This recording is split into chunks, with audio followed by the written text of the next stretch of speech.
Bonjour à tous, bienvenue dans les coulisses du Grand Lyon, votre émission politique.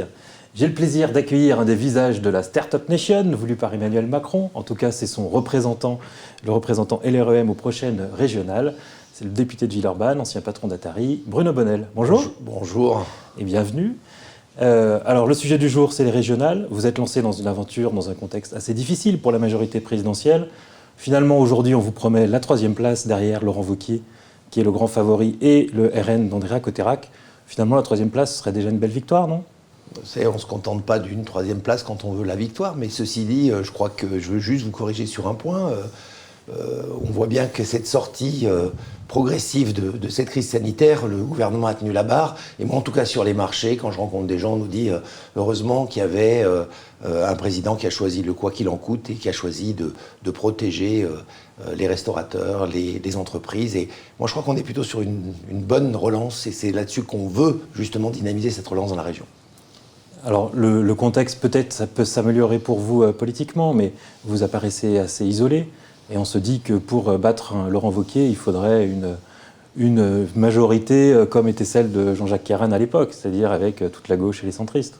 Quand j'ai commencé à suivre Emmanuel Macron, il était 5e dans les sondages avec 5%. Aujourd'hui, effectivement, la 3e place, c'est une place de progression.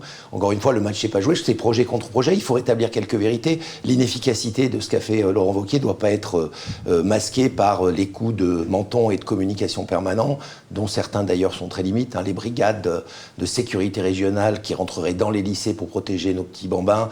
À d'autres, je crois qu'il faut passer à une phase différente, celle de à la fois être sans pitié sur les sanctions, être très dur sur les délinquants, mais aussi faire de la prévention. Donc la sécurité, c'est l'affaire de tous, c'est pas simplement l'affaire de quelques coups d'esbrouf. On va parler de la sécurité. Une dernière question sur le contexte politique. Vous qui êtes relativement nouveau dans ce type de scrutin, est-ce que le grand risque, c'est pas encore une victoire de l'abstention ? Et qu'est-ce qui pourrait changer ça à l'avenir ? Alors cette victoire, malheureusement, elle est déjà annoncée. On le voit dans les élections partielles de ce week-end. On voit malheureusement qu'il faut encourager les gens à aller voter. Ils sont découragés, les gens. Parce que quand on leur raconte tout et n'importe quoi au niveau politique, vous voyez, même chez nous, on a une gauche qui nous dit qu'elle est pour le nucléaire, pour la 5G, pour le Lyon-Turin. Des écolos qui disent exactement le contraire, mais ils disent « mais au soir du deuxième tour, au premier tour, vous inquiétez pas, on va tous être ensemble ». Qu'est-ce que vous voulez que les gens comprennent quand ils mettent un bulletin de vote? Ils disent « ce sont des politiciens professionnels », ce que je ne suis pas. Ce sont des gens qui cherchent leur intérêt, ce que je ne suis pas. Ce sont des gens qui ne cherchent pas le développement de la région, ce que je souhaite. Donc je crois que là aussi, c'est pour ça que l'abstention gagne tout le temps. D'accord. Bon, on a compris que vous irez seul au premier tour comme au deuxième tour dans ces élections et espérez faire la différence sur votre seul projet. Non, mais la différence essentielle, c'est d'abord une équipe au service de la région.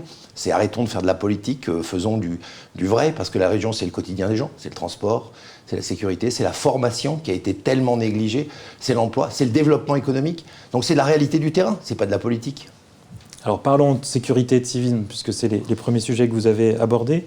Vous souhaitez, si j'ai bien compris, que tous les jeunes de la région, à 16 ans, fassent un service universel de 2 semaines.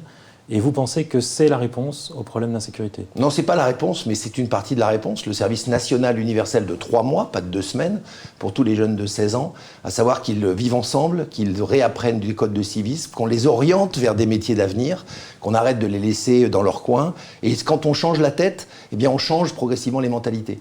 Encore une fois, la différence entre certaines affirmations de l'opposition et moi, c'est que je crois que quand on traite un mal, on ne traite pas le symptôme, on doit traiter les causes. Les causes, c'est le manque de civisme, c'est une nécessité de repartir à la base, et c'est ce qu'on veut faire. Ça n'exclut pas qu'il faille continuer d'une façon déterminée à combattre la drogue, à combattre les délinquances, à combattre les incivilités. Mais là encore, je suis le député qui a voté tous ces textes-là, notamment interdire les rodéos, rassurer la police, former la police municipale. Encore une fois, rétablissons la vérité. La majorité présidentielle a fait beaucoup plus sur la sécurité que les 2 précédentes mandatures, qu'elles soient de droite ou de gauche.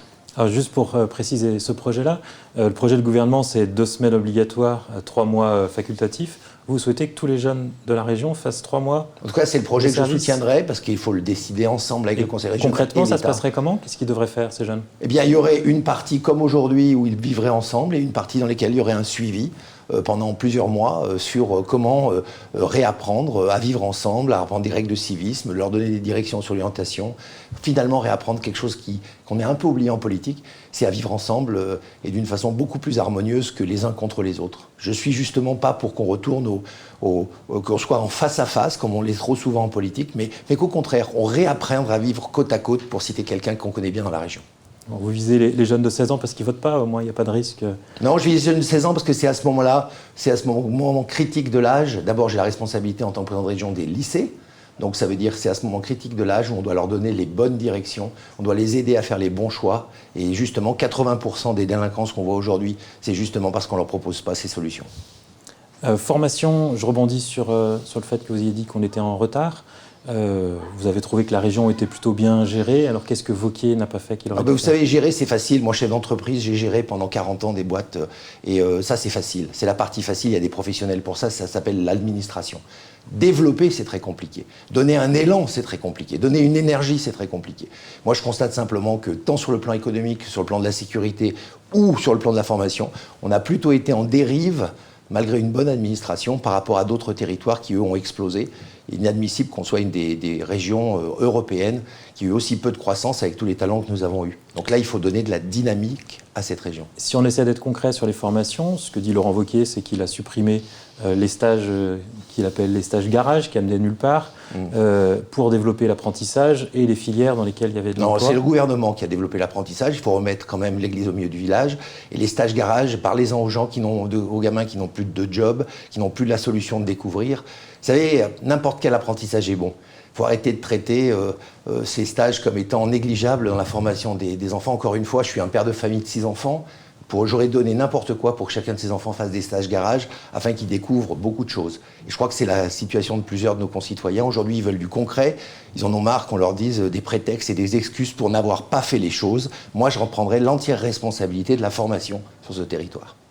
Alors, autre sujet, où là, vous serez sans doute d'accord avec Laurent Wauquiez, vous souhaitez relancer l'A45, c'est-à-dire ce projet de deuxième autoroute entre Lyon et Saint-Étienne, projet qui a été pourtant abandonné par votre gouvernement en raison des impératifs écologiques. Écoutez, sur ce sujet, il y a une réalité, c'est qu'il y a 100 000 personnes qui transitent entre Saint-Étienne et Lyon tous les jours. Dans 30 ans, puisque nous, on projette notre vision à 30 ans, il y en aura le double probablement. On ne peut pas laisser les gens sans solution. Alors je ne sais pas s'il faut poursuivre la même chose qui a été fait avant, mais en tout cas, on ne peut pas dire aux gens « laissez tomber, il n'y a pas de problème ». Donc il faut réveiller, comme je l'ai dit, un nouvel axe de mobilité entre Lyon et Saint-Étienne. Dire qu'on met ça sous le tapis et on attend la prochaine mandature pour le faire, encore une fois, inefficacité, irresponsabilité. Quelle que soit la responsabilité de la personne qui a décidé de couper le cordon, il faut réveiller cet axe de mobilité, il faut trouver une solution. Et là-dessus, on doit se concerter. La région ne peut pas dire « je ne prendrai pas de responsabilité dans ce domaine ». Mais dans 30 ans, pour vous, la solution, ce sera toujours la voiture. Mais de toute façon, la voiture, elle est là encore pour longtemps. Alors une voiture qui soit propre, écologique, décarbonée, une voiture qui soit peut-être en covoiturage, mais en tout cas, on ne peut pas imaginer que tous les transports se feront en commun. On n'est pas dans un collectivisme en France, on ne va pas faire le bonheur des gens à l'insu de leur plein gré. On le voit bien aujourd'hui dans la situation dramatique dans laquelle est la métropole, avec cette congestion. Il faut être intelligent dans l'utilisation de la voiture, mais certainement pas la rayer de la carte. Je crois que vous voulez aussi une prime de 3 000 € pour les achats de voitures écolo. Vous n'avez pas peur d'une congestion de voitures J'ai surtout peur des décisions qui sont prises par la gouvernance de la métropole actuelle qui dit que 500 000 personnes n'auront plus accès au cœur de ville s'ils n'ont pas la bonne voiture, sans proposer de solution. Moi, j'apporte toujours des solutions. Vous savez, moi, finalement, je veux être le président de la région des solutions, pas des problèmes et pas de la politique politicienne. Donc là-dessus, il faut être pragmatique. Oui, nous proposons d'aider des gens qui n'en ont pas les moyens à convertir leur véhicule d'aujourd'hui en véhicule propre. Dernier sujet, vous vous engagez à dépenser plusieurs milliards pour la transition environnementale et vous dites les agriculteurs sont les premiers écolos. Quand on regarde la pollution des rivières dans la région, c'est pas forcément évident. Écoutez, moi je pense que là-dessus encore, ça fait 3000 ans que les agriculteurs jardinent nos forêts, nos maraîchages, élèvent des bêtes. Il faut arrêter de faire cette espèce d'agribashing dont j'entends parler partout. La pollution, elle est due à un ensemble complexe de choses. Il faut évidemment le surveiller, le corriger. Mais là encore une fois, ne passons pas de tout à rien ou vice-versa. Et je pense qu'il faut faire confiance aux agriculteurs pour qu'ils continuent à améliorer notre qualité de vie comme ils l'ont toujours fait. Ce Ce que je comprends, c'est qu'ils n'ont pas tout bien fait, mais il faut s'appuyer sur eux pour Mais faire la comme tout le transition. monde, vous savez, moi non plus, j'ai pas tout bien fait, vous non plus. Je pense que les gens aussi, s'ils revenaient raisonnables en croyant que la perfection, c'est au niveau de la sainteté. J'ai pas de prétention à être un président de la région qui soit un saint. J'ai prétention de faire quelque chose qui soit concret, pratique, acceptant les erreurs, acceptant les doutes. Et je crois que si tout le monde se mettait dans cet état d'esprit, là, on aurait probablement des meilleurs dialogues au niveau politique. Ça ferait une très belle conclusion. J'ai noté que vous étiez un homme de rebond. Dans un an, quoi qu'il arrive, vous ne serez plus député, puisque vous ne vous représenterez pas. Donc ce sera président de la région, ou rien, ou peut-être ministre Ça sera président de la région, et je serai très fier de la représenter partout en Europe et dans le monde. Merci Bruno Bonnell, merci pour cette première. Permettez-moi de remercier Christophe Mahé et Alexis André pour leur confiance et de saluer Gérard Angel, auquel j'ai le plaisir de succéder. Et je vous dis à demain pour une nouvelle émission des coulisses du Grand Lyon.